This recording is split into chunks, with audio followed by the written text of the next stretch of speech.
Where do I start with Batman Arkham Asylum? I mean, how do you talk about one of, if not the most iconic superhero games of all time? To be honest, I don't even know the answer to that question, but I'll try to figure it out in this video. You see, the Batman Arkham series was and still is one of, if not the best gaming superhero franchise of all time. All four games are masterpieces in their own respects, and with their amazing storytelling, world building, and gameplay, action superhero games we have today like Spider-Man PS4 and Guardians of the Galaxy would not be the same game without the influence of the Batman Arkham series. And with the Arkham series influence and success, it gives wonder to the game that started it all with Batman Arkham Asylum. Nobody serenades you but me, Bats. Take it away, boys. Take me on home to the asylum. Never alone in the asylum. Anarchy ruled, it was wild, but through it all you never smiled.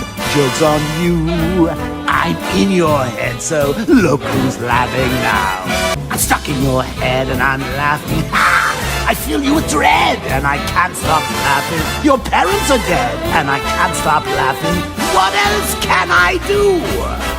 Now I'm part of you.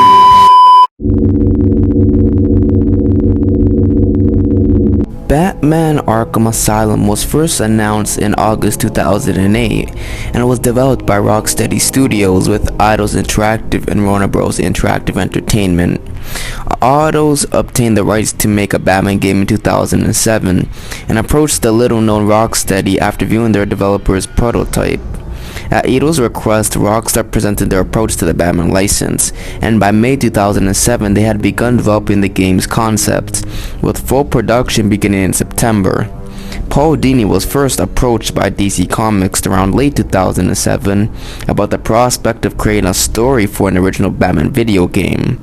Paul Dini found the idea intriguing to say the least, believing that few Batman games were based on an original idea, instead being adapted from film or television. The development team wanted to include iconic aspects of the Batman mythos and decided early on in development to have Kevin Conroy, Mark Hamill, and Aline Sorkin to reprise their roles in the Batman mythos. The game took approximately 21 months to complete, and Rocksteady began development with a team of 40 people, which had expanded to around 60 people by the game's completion. And in late 2009 we got the start of the most influential superhero game of all time, arguably, at least, with Batman Arkham Asylum. Arkham Asylum was released to critical acclaim, with people and critics saying how original the story was, how good the game looked, and how good the gameplay was in general.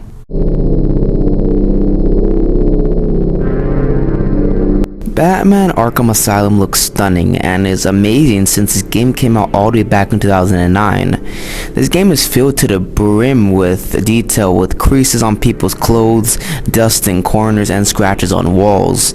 You can even interact with some of the environments. Like, for example, if you throw a battering at a TV, the glass will shatter, which is a great touch. And to be honest, I think the graphics of this game are underappreciated because of detective mode. The detective mode lets you locate enemies and see hidden items and such, but the vision makes your surroundings lose its detail, and you'll be using detective vision for the majority of this game, so you don't really appreciate the detail and graphical fidelity of Batman Arkham Asylum. The pre-rendered cutscenes here are amazing, with great lighting, dialogue, and camera angles, and allow for more cinematic moments, like with Batman fluently gliding or him using the Batmobile, like in the first cutscene of the game. But the pre-rendered cutscenes make this disconnect with gameplay, since you have this movie-style lighting and dialogue for the pre-rendered cutscenes, but then you go to the shallow but good gameplay graphics. And this isn't too much of a problem, it's not that bad. Arkham City used pre-rendered cutscenes as well, but I think they used it better in that game. But the pre-rendered cutscenes here are not as bad as Batman Arkham Origins. The pre-rendered cutscenes had a massive disconnect with the gameplay in that game, which I'll talk about in that review. But at the start of the game, you have to take Joker to his prison cell, and you can just walk around and really appreciate the graphics of this game. Now, the designs of the characters like Batman, Joker, and Harley Quinn are good, with a blend of realism and comic book aesthetics in their designs. These designs look great, and I think the team at Rocksteady combined the comic book and realistic styles together perfectly. Like, it's beautiful. Like, you get a kiss from me, Rocksteady. No homo. But that's not to say that all designs here are great, because frankly they're not. Characters like Zsasz and Bane look constipated at times, and it just seems like Rocksteady took more time to do more character designs than others. Character animations are great, and a fun fact is that a member at Rocksteady spent 2 years working on cape animations for Batman, showing how much Rocksteady cared for the animations in general. Obviously, some animations will look derpy and, well, PlayStation 3 like, but in general, one of Rockstar's main priorities for this Batman game was to get their animations right. The map is amazing. Arkham Asylum has 3 sections in it: Arkham North, East, and West. Arkham North has the smallest area, with it only having the intensive treatment center you go to in the opening of the game, and stores of sewers underneath it. Arkham North also stores the Batcave, which is small and only has a computer desk really, but still is neat.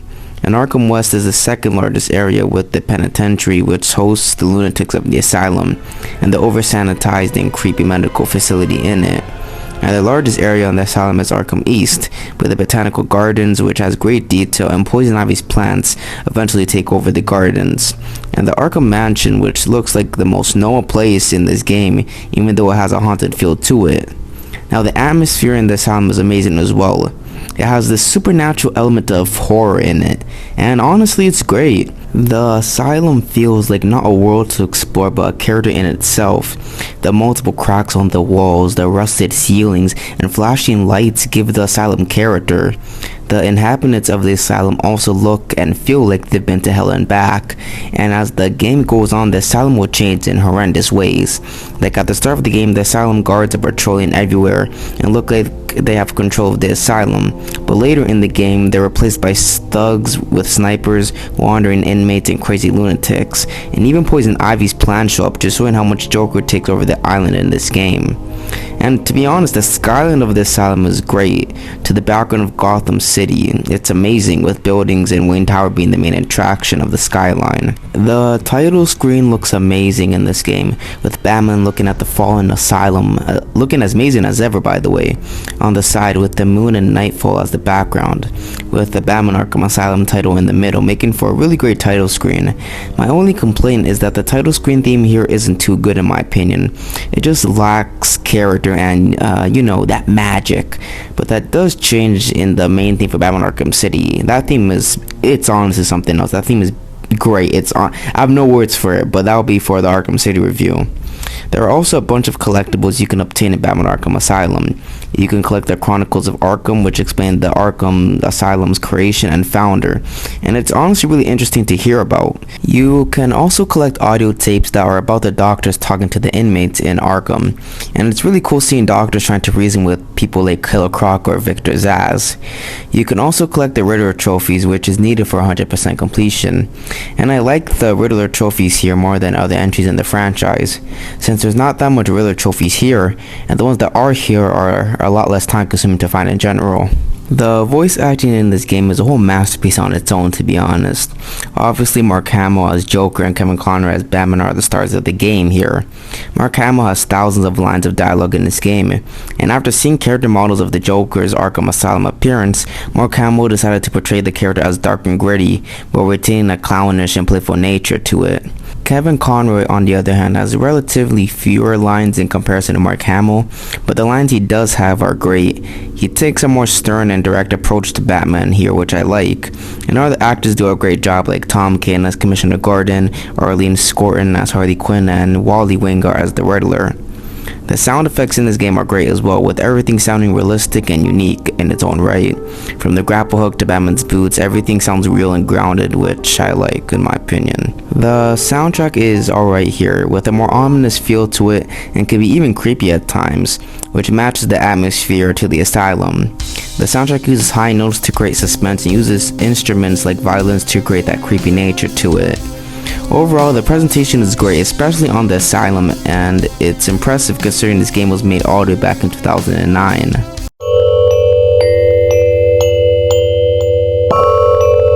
The combat has simple mechanics like pressing X or square to strike and pressing Y or triangle to block attacks. At the time when this game was released, the combat system here was revolutionary to say the least, and other open world action games have tried and most of the time have failed to bring Batman Arkham Asylum's freeform combat system to life, showing how good of a job Rocksteady did on this combat system. The combat is almost rhythmic, so once you learn the basics of combat, it becomes second nature to you. Combat is also really satisfying because the sound effects are so good. When you knock someone out, it sounds like a gunshot and it's just so damn satisfying to hear. The game also rewards you for not taking hits in combat, and the higher your combo meter is, the better, because with high combos you'll be able to do spectacular finishing moves and earn a lot more XP, which can be used to buy upgrades in this game. These upgrades can be used for combat and in stealth. The upgrades for combat are mainly finisher moves and new animations for combat, and the stealth upgrades are mainly the inverted takedown. The combat isn't all good though. At times the combat can feel really unresponsive and snippy. Like for example, in my playthrough of this game, sometimes I'll press the block button but still get hit, and it's very frustrating. There are a couple of enemy types in this game. The main enemy types are your basic thug, the snipers, the crazy lunatics, Ivy's plans, and the titans. This is a great variety of enemies and is good because you have to calculate your attacks properly since every enemy requires different strategies to take them out. Speaking of enemies, you can also ride on enemies, mainly the titans in this game, which is unique to say the least, and it seems like developers like this trait since games like God of War 3 copied this same mechanic. Now obviously the combat isn't as redefined as other games in the franchise, but the core combat here holds up pretty well to this day. I absolutely love the stealth system in this game because there's so many ways you can take out your enemies. You can use the explosive gel to knock out enemies, you can use the inverted takedown to take an enemy out and scare the other enemies in the process, you can use the battering to cause a distraction, or you can just use the simple but effective silent takedown. What I'm trying to say is that there's so much variety to stealth takedowns, and most other games don't have this much variety to it. There's variety in combat in this game as well, but it's not used too often, since in combat you have to think on your feet and you just do what's most effective, so you're not thinking of the variety in combat. But in stealth you can take your time choosing what you want to do, so it's more effective in that aspect. But the stealth also is not perfect by any means. Stealth can sometimes just turn to Batman just grappling on gargoyle to gargoyle above any of the NPCs and waiting for them to be distracted, in which you swoop down and take them out, and rinse and repeat. Also, the AI for stealth segments in this game is straight up bad. I'm sorry, it's not good, especially on easier difficulties. If you play this game on easy mode, the stealth sections are honestly a joke. Sometimes you'll be right beside one of the enemies and they won't even see you. It's not immersion breaking, but it still bothered me a bit in my playthrough. Another thing that isn't the best in stealth is the detective vision. Detective vision is good in a lot of ways, and it makes sense that Batman would have this, but the downside is that the game makes you rely on detective vision way too much. From right at the start of the game, you're conditioned to heavily use detective vision, and it makes aspects like stealth a lot easier since you can see all your enemies at one time in this mode. And this isn't inherently the stealth system's fault that detective vision is so overused and overdone, but it's still something to note. When tracking someone's fingerprints, it's also in detective vision. A lot of this game's core mechanics is infused with detective vision. So overall, detective vision isn't a bad feature, I just think they should have limited the use of it. There are a wide selection of gadgets Batman can use in this game. At the start of the game, we have the classic but useful batarang, which can be used to stun enemies and to cut ropes. But the batarang really shines in combat. You can quick fire the batarang in combat, so you can make amazing combos revolving around the batarang. You can also upgrade the batarang to have the multi-batarang, which lets you throw multiple batarangs. It's kind of self-explanatory with that one. This one isn't really useful, but I mean, yeah, I guess it's useful for hitting multiple enemies at once. You also get the remote control batarang, but that one is really only used for specific instances. You shortly acquired the explosive gel, which lets you break certain walls, but is mostly good for stealth segments. Seriously, if you plan right, you can take down all the enemies in stealth segments using the explosive gel alone. You then acquire the backcloud, which is good for breaking gates and pulling crates. You can quick fire I said the black claw. I meant the bat claw in combat, which is so good, especially for pulling enemies closer to you.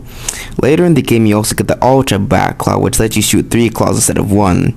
You then get this crypto, okay, I'm gonna try my best to say this because this word is really hard to say. The cryptographic sequencer. I think I got it right, y'all. But yeah, the cryptographic sequencer. Honestly, that is such a long name for a gadget. But either way, back on track.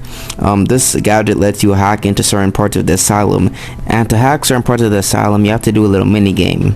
Basically, the mini game is just using the analog stick to find the right frequency, which I think is pretty cool, but really quick and easy. And it's not really used for anything else. You also get the line launcher, which lets you traverse long distances in a straight line, which is good for traversing but nothing else.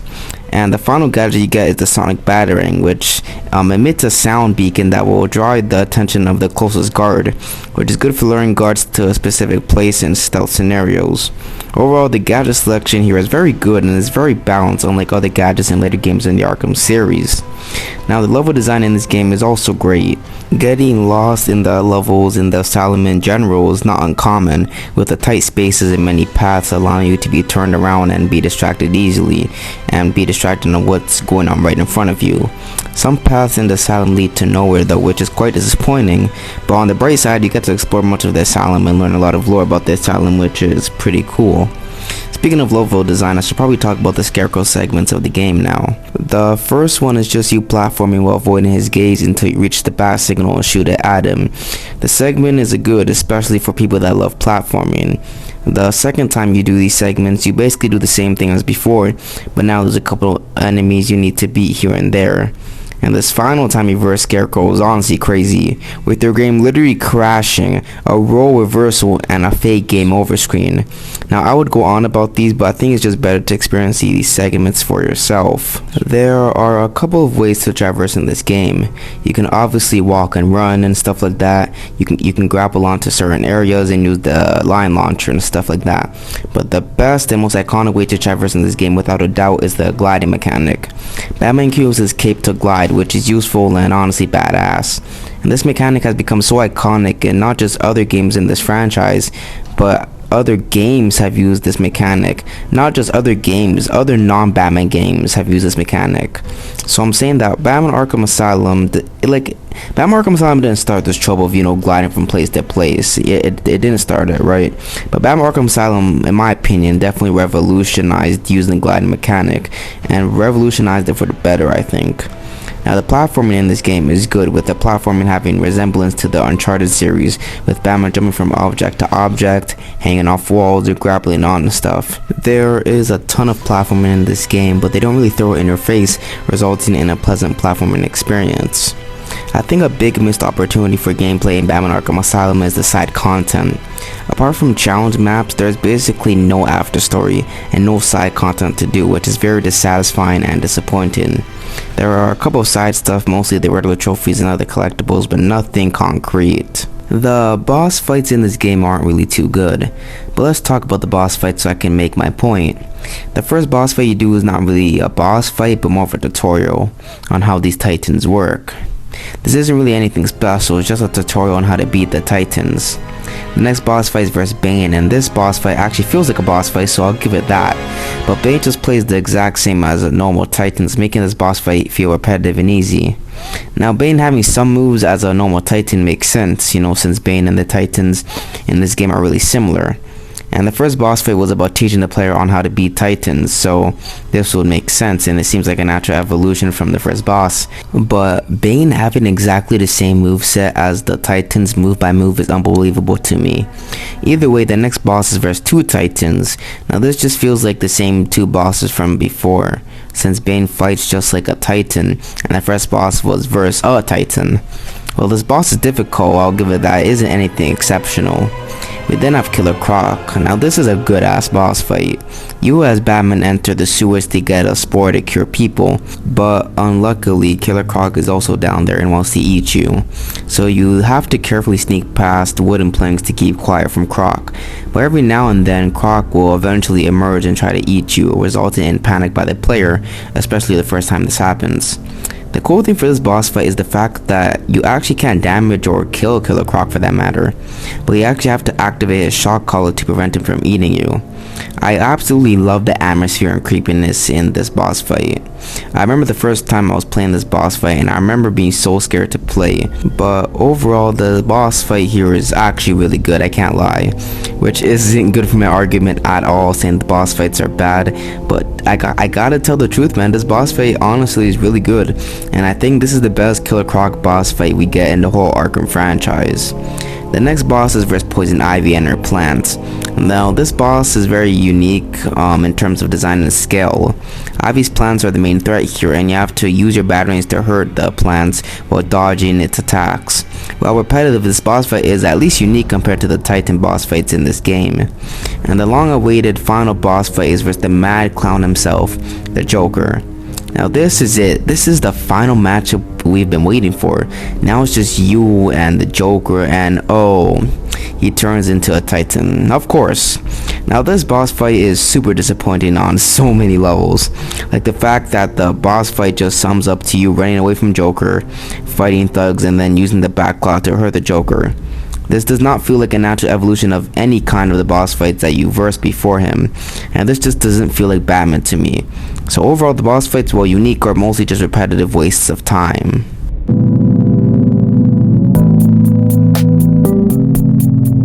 After Joker assaults Gotham City for the millionth time by this point, he is caught by Batman and taken to Arkham Asylum, which houses many members of Batman's rogues gallery like Bane, Zsasz, and Killer Croc. Believing that the Joker allowed himself to be captured, Batman takes him into the asylum, but it's too late. The Joker's plan is revealed as Harley Quinn takes control of the security and the Joker escapes into the facility, aided by a corrupt guard who kidnaps Commissioner Gordon.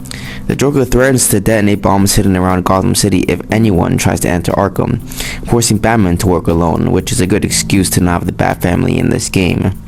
Batman tracks Harley Quinn to the medical facility to rescue Gordon, but Batman is exposed to the Scarecrow's fear toxin. After fighting off Scarecrow's hallucinations, Batman finds and subdues Harley Quinn. Before rescuing Gordon, the Joker then directs Batman to Bane, who has been experimented on by Asylum Dr. Penelope Young. The Joker then frees Bane and Batman fights him, during which Harley Quinn escapes. Afterward, Batman goes to a secret Batcave he had hidden on the island where he restocks on his gadgets. Batman then learns that the Joker returned to the asylum to gain access to Young, who has been developing Titan, which is a more powerful version of the Venom drug that gives Bane his strength, intending to use it to help patients survive more strenuous attacks. Penelope Young then learned that the Joker had been secretly funding her research to create an army of superhuman henchmen, and after her refusal to hand over the formula, Joker kills her from an explosion, and the Joker obtains the completed batches of Titan. At the penitentiary, Harley Quinn releases Poison Ivy from her cell before being imprisoned by Batman himself. Harley Quinn then accidentally reveals that the Joker has a Titan production facility in the Arkham Botanical Gardens. Batman travels there and learns that Titan is created by genetically modified plants. He then learns from Ivy that the spores required to create an antidote are exclusively found in Killer Croc's lair in a sewer. Afterward, Joker injects Ivy with Titan, enhancing her powers, and she begins to ravage the Arkham Island with great giant mutant plants. En route to Croc, Batman encounters Scarecrow again and pursues him into the sewers. Scarecrow is attacked by Croc and dragged underwater. Batman recovers the necessary spores and subdues Croc before returning to the Batcave, but can only try out one dose of the antidote before Ivy's plants breach the Batcave and destroy his equipment. Batman returns to the Botanical Gardens and defeats Ivy. The Joker then announces that the preparations for his party are finally complete and in order, and Batman travels to the Asylum's visitor center to confront the Joker. The Joker reveals that he has recaptured Gordon and tries to shoot him with a Titan-filled dart, but Batman, being the hero that he is, leaps to Gordon's defense and is shot instead. Batman attempts to resist the Titan change, and an upset Joker takes an overdose of Titan, mutating into a massive monster. In a makeshift arena on the building's roof, a Titan-induced Joker and Batman fight in front of news helicopters. Batman refuses to transform into a Titan and uses the antidote on himself, and defeats the Titan-infected Joker and his henchmen. In the aftermath, those affected by Titan begin to revert to normal, including the Joker, who is taken into custody as police officers retake the asylum. Batman overhears a call about a crime led by Two-Face in progress and flies back to Gotham City in his Batwing. The story here, while simple, has all of the characters, dialogue, and charisma of a Batman comic book, which I find pretty cool. The pacing in this game is also pretty good, considering Rocksteady was handling a ton of characters all in a less than 10-hour game. There are only a couple of side characters since you're on an isolated asylum, but the characters that are here, like Commissioner Gordon and Oracle, are great, and are a good foil for Batman to bounce off of. I also liked how the Joker wasn't the only villain in this game. Sure, he's the main event, rightfully so in fact, but there's also other villains like Victor Zsasz, Poison Ivy, and Harley Quinn, to name a few. And this really adds to the realism of the asylum, since in a real asylum, you'll probably see lunatics or multiple people plotting or making their own plans and agendas in the background. The story here, while good, was very safe, formulaic, and basic. So in summary, the story was for the most part pretty good. I was interested in seeing what would happen next. I also thought that the story had some pretty good twists and turns that I didn't expect. So overall, the story was good but very basic.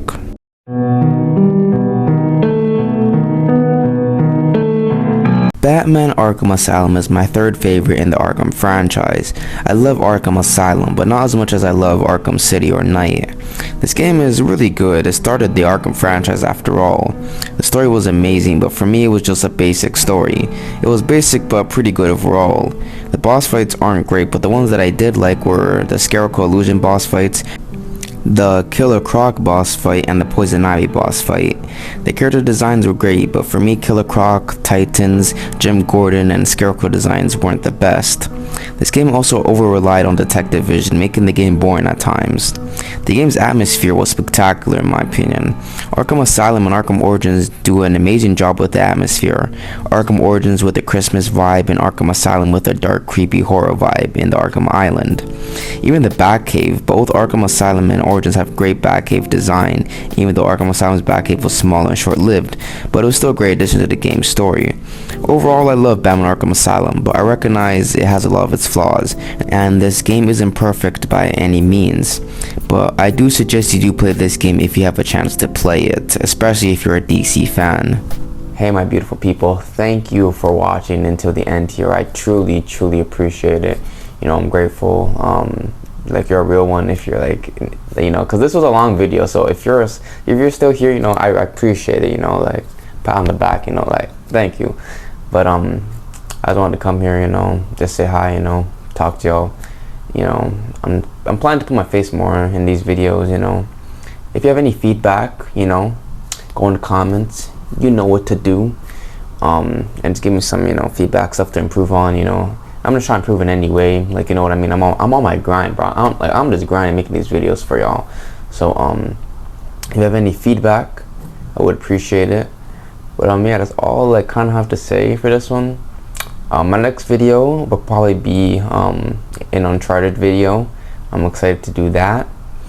And then I don't know after that. I honestly don't know. We'll see. I might do God of War 4 finally, because I know y'all been expecting that, you know. But we'll see. But stay safe, all of you. You know, I hope you're all healthy. Stay positive, you know, positive vibes in this channel. You know, we all the chosen ones after all, you know. You gotta stay positive and stuff like that. But yeah, take care of yourselves, and just, you know, get better every day, you know. Like, if you even get 0.1 better every day.